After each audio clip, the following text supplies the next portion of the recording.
तो शैतान को उन लोगों से दिक्कत है जो लोग मसे के कैरियर हैं, जो लोग अनॉइंटिंग कैरियर हैं।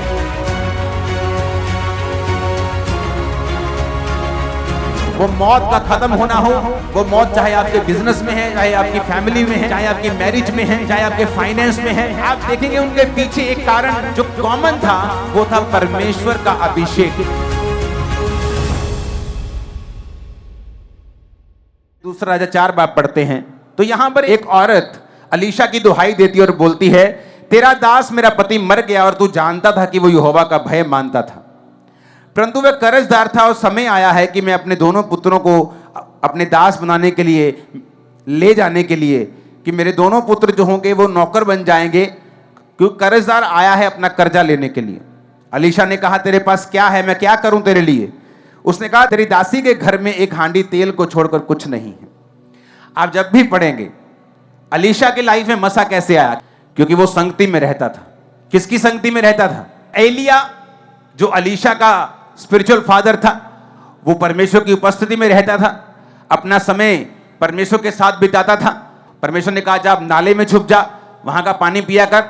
वो नदी के पास छुप जा, वहां पानी पी। नदी का पानी सूख गया। उसने कहा, जा सारपत में एक औरत के पास, विधवा के पास, मैंने उसे तुझे खिलाने की आज्ञा दी है। उसके पास एक ही रोटी थी, एक ही रोटी का आटा और तेल था। बाइबल कहती है उसने जब प्रार्थना की, उस रोटी को खुद खाया, तो वचन कहता है वो इतना बड़ा कि वो भी खाती रही, बेटा भी खाता रहा, एलिया भी खाता रहा।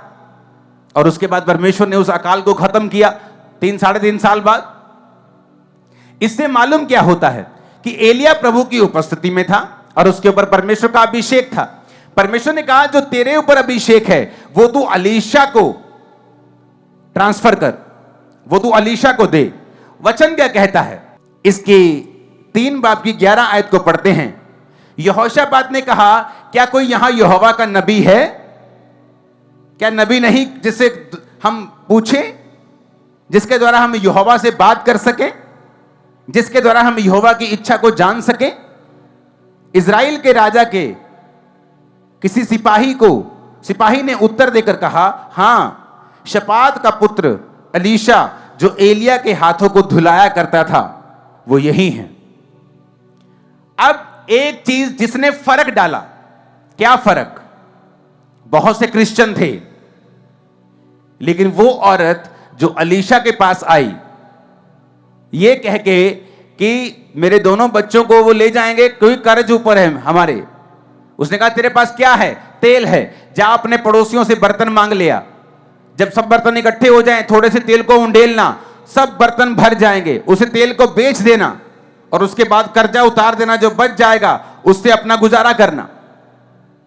एक जगह पहुंचता है, यहां पर भूमि मिसकैरेज करती है, नमक लेके आओ, उसमें डाला, ठीक हो गया। खाना पका रहे थे, किसी ने चखा, उसने कहा, ओह, खाने में जहर है। उसने कहा, मैदा लेके आओ, उसने मैदा डाला, खाने में जहर, खत्म हो गया।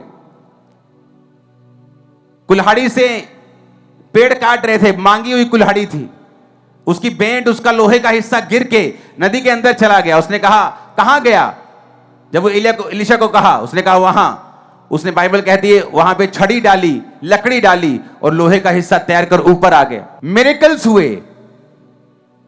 जब मिरेकल्स हुए, आप देखेंगे छुटकारा हुआ।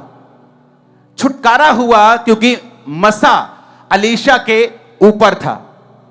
लोगों की लाइफ में छुटकारा तब होता है जब वो संगति करते हैं उन लोगों के साथ जिनके ऊपर परमेश्वर का अभिषेक है।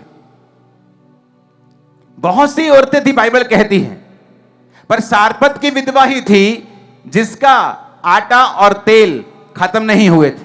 कारण एलिया के संपर्क में आना। जिस तरह एलिया परमेश्वर के संपर्क में था और अलीशा को चुना गया था कि तू एलिया के साथ रहेगा। अगर अलीशा के ऊपर अभिषेक था, उसका कारण क्या था? अलीशा अपने आप को सेकंड इन कमांड कह के चर्च में घूमता नहीं था कि ये बड़ा पापा है और मैं छोटा पापा हूं, ये बड़ा पास्टर है, हां मैं छोटा पास्टर हूं। वचन कहता है वो मशहूर था कि एलिया के हाथों और पांवों को धुलाने वाला एक नौकर। क्या लिखा?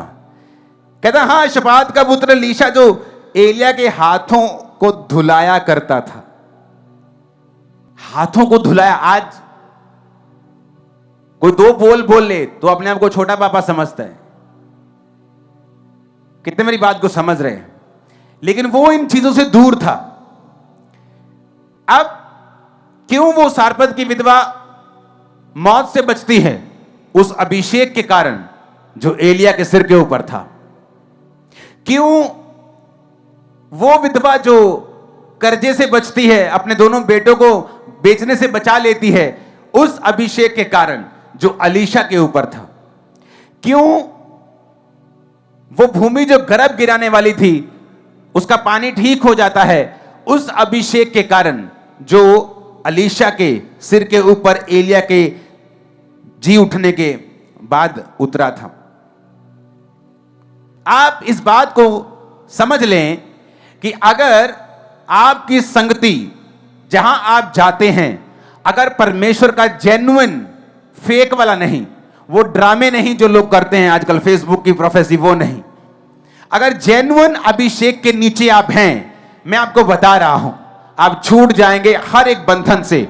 वो कहीं भी, कैसा भी, कितना भी पुराना, कितना भी गंदा, कितना भी लंबा क्यों ना हो। मूसा के बाद जब यहोशू को चुना गया तो यहोशू ऐसा नहीं था कि अच्छा मूसा प्रार्थना करने के लिए गया 6 घंटे, मैं भी उसी तरह रूम में जाऊंगा 6 घंटे प्रार्थना करने के लिए। बाइबल कहती है जब मूसा तंबू में खुदावन से बात कर रहा होता था तो यहोशू तंबू के बाहर खड़ा होता था। और एक समय आया फिर परमेश्वर ने उन प्रधानों को नहीं चुना, उसको चुना जो सेवा का मन रखता था अपने अंदर। और फिर वचन कहता है यहोशू की लाइफ से, उस मसीह के कारण जो यहोशू के ऊपर आया, परमेश्वर ने इजराइलियों को आजाद किया। आज लोग चर्च कहां जाते हैं? ना जी, मैं तो किराया कैसे लगाऊंगा जी? वो 40 रुपया, वो 100 रुपया, वो 200 रुपया तुम किराया मत लगाओ और सदा शैतान के बंधनों में पड़े रहो। आपको जीवित चर्च, अनॉइंटेड चर्च की संगति करनी होगी अगर आप अपने जीवन के बंधनों से बाहर आना चाहते हैं। और वो मोस्टली लोगों को क्या लगता है कि आप चर्च में जाएं और संगति करें, आपको किसी को बताने की जरूरत नहीं है, जस्ट जाएं और सरमन सुने। वो इतने सेल्फिश हैं कि जस्ट चर्च में सरमन सुनने के लिए आते हैं। उनको कोई मतलब नहीं चर्च क्या कर रहा है, चर्च की क्या जरूरत है, क्या विजन है, परमेश्वर क्या चाहता है, पास्टर को क्या, उसको कोई मतलब नहीं। वो जस्ट सरमन सुनने के लिए आया है। ये सेल्फिश विश्वासी होते हैं जिनको सिर्फ सरमन से मतलब है कि परमेश्वर क्या चाहता है।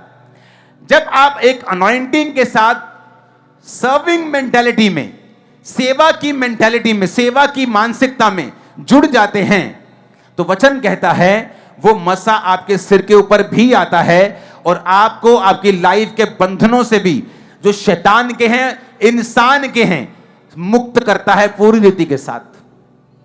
वो कर्जा हो, नमान की तरह बीमारियां हो, वो फाइनेंशियल फ्रीडम हो, वो घर की बरकत हो, या उस औरत की तरह जिसके बेटे को इन्होंने दोनों ने जिंदा कर दिया था, एक बार एलिया ने और एक बार एलीशा ने, अलग अलग बच्चों को। वो मौत का खत्म होना हो, वो मौत चाहे आपके बिजनेस में है, चाहे आपकी फैमिली में है, चाहे आपकी मैरिज में है, चाहे आपके फाइनेंस में है। आप देखेंगे उनके पीछे एक कारण जो कॉमन था, वो था परमेश्वर का अभिषेक। बाइबल कहती है जो अभिषेक जो तुम्हारा किया गया तुम्हें सब बातों को सिखाता है। आज लोग क्यों क्ल्यूलेस हैं? क्यों उनको मालूम नहीं क्या करना है? वचन कहता है कि शाऊल जब मसा होकर शमूएल से वापस जा रहा था तो शमूएल ने कहा था रास्ते में नबियों का दल मिलेगा, जब तुम जाएगा तो तू परिवर्तित होकर और ही मनुष्य हो जाएगा। जब वो नबियों के दल के साथ मिला तो भविष्यवाणी करने लगा। तो सारे में कहावत चली कि शाऊल भी नबियों का है, लेकिन वो नबियों का नहीं था, वो एक राजा होने के लिए अभिषेक हुआ था। क्योंकि नबियों के दल में गया तो वो अभिषेक उस पे आया, वो मसा उस पे आया। आप नोटिस करेंगे जब आप किसी अनॉइंटेड चर्च की संगति करते हैं, अनॉइंटेड लोगों के साथ रहते हैं, आप अपने फालतू दोस्तों के साथ समय बिताना बंद कर दीजिए। आप किस तरह से फैसला कर सकते हैं कि ये लोग मेरे फायदे के हैं या मेरे नुकसान के हैं? आप किसी ऐसे मनुष्य के साथ, चाहे वो आपका दोस्त क्यों ना हो, आपका रिश्तेदार क्यों ना हो, आप उसके साथ बैठें, जब आप 1 घंटे के बाद उठेंगे तो अपनी आत्मा को चेक करें कि 1 घंटे के बाद उठने के बाद क्या मेरा विश्वास कम हुआ है या बढ़ा है, क्या मेरे अंदर शक पैदा हुआ है या मेरे अंदर विश्वास पैदा हुआ है, क्या मेरे अंदर डर पैदा हुआ है या मेरे अंदर विश्वास दलेरी पैदा हुई है। अगर आपके अंदर डर पैदा हुआ है, आपको शक हुआ है, आपको आपके अंदर पाप के लिए आप प्रेरित हुए हैं, इसका मतलब वो व्यक्ति की संगति आपको उसी वक्त से छोड़ देनी चाहिए। इसलिए शैतान ये चाहता है कि आप संगति ना करें। अगर कर रहे हैं तो कोई कारण हो जाए, कोई रीजन हो। आप देख लेंगे कई बार जहां कोई परमेश्वर का मसा नहीं है, कोई वॉलंटियर वहां आपको तंग नहीं करता, सब हंस हंस के बात करते हैं। लेकिन जीवित चर्च में आओ जाओ, कभी किसी के अंदर से शैतान काम कर रहा होता है, कभी किसी के अंदर से कर रहा होता है। क्यों? क्योंकि शैतान को वही दिक्कत है, वही उसको प्रॉब्लम है। उसको मालूम है कि यहां तेरा नहीं मैं बंद करूंगा, यहां तो आना तेरा बंद करूंगा, यहां तेरा आना बंद नहीं हुआ तो मैं मरूंगा। तो शैतान को उन लोगों से दिक्कत है जो लोग मसे के कैरियर हैं, जो लोग अनॉइंटिंग कैरियर हैं, क्योंकि शैतान को मालूम है अनॉइंटिंग की वैल्यू। क्यों? क्योंकि शैतान भी एक समय अनॉइंटेड था, वो आज भी अनॉइंटेड है। परमेश्वर ने उससे अनॉइंटिंग वापस नहीं ली। आज भी जब आप संसारिक कोई गाना लगाते हैं तो उसका एक मसा आपको फील होगा, उसका एक अनॉइंटिंग फील होगी। आप वो नाचने का दिल कर रहा है, वो एक मसा है जो शैतान का है। और परमेश्वर ने शैतान से मसा नहीं छीना। और आज जब आप चर्च के सॉन्ग्स को, पवित्र सॉन्ग्स को सुनते हैं, तब भी आपको एक अलग सी फीलिंग होती है, वो मस्से की फीलिंग, वो मसा छू रहा है। प्रेजेंस नहीं है, प्रेजेंस आपको फील नहीं होती, अनॉइंटिंग फील होती। आपके अंदर से मन करता ताली बजाने का, नाचने का, या कुछ आपके इमोशंस हिलते हैं, वो परमेश्वर का अभिषेक है। और अभिषेक है, शैतान को मालूम है, जो फर्क डालता है। आप देखेंगे जब शाऊल वो करने लगा जो नहीं कर सकता था, जब वो नबियों के दल में गया, आप नोटिस करेंगे, आप लोग जीवित चर्च के हिस्सा बन जाएं, आप लोग जब जीवित चर्च में जाने लग जाते हैं, जब अनॉइंटिंग के बीच में रहना शुरू करते हैं, सडनली आप देखते हैं कि 1 महीने, 2 महीने, 3 महीने के बाद आपको अंदर से गाइडेंस परमेश्वर आपको दे रहा है। आप नोटिस करेंगे, आपको गाइडेंस धीरे धीरे आपको मिलनी शुरू हो गई है। कभी प्रेयर करने के लिए, फास्टिंग करने, वो इस तरह से शुरुआत होती है, फिर आगे वो उसका लेवल बढ़ता जाता है। हालेलुया। परमेश्वर के गहरे वेदों को परमेश्वर के दास के द्वारा जानने के लिए और ऐसी और नई वीडियोस को देखने के लिए हमारे YouTube चैनल को सब्सक्राइब करें और साथ में बेल आइकन को प्रेस करें, ताकि ऐसी और नई वीडियोस की नोटिफिकेशन सबसे पहले आप तक पहुंच सके। जुड़े रहें परमेश्वर की हजूरी के साथ। God bless you.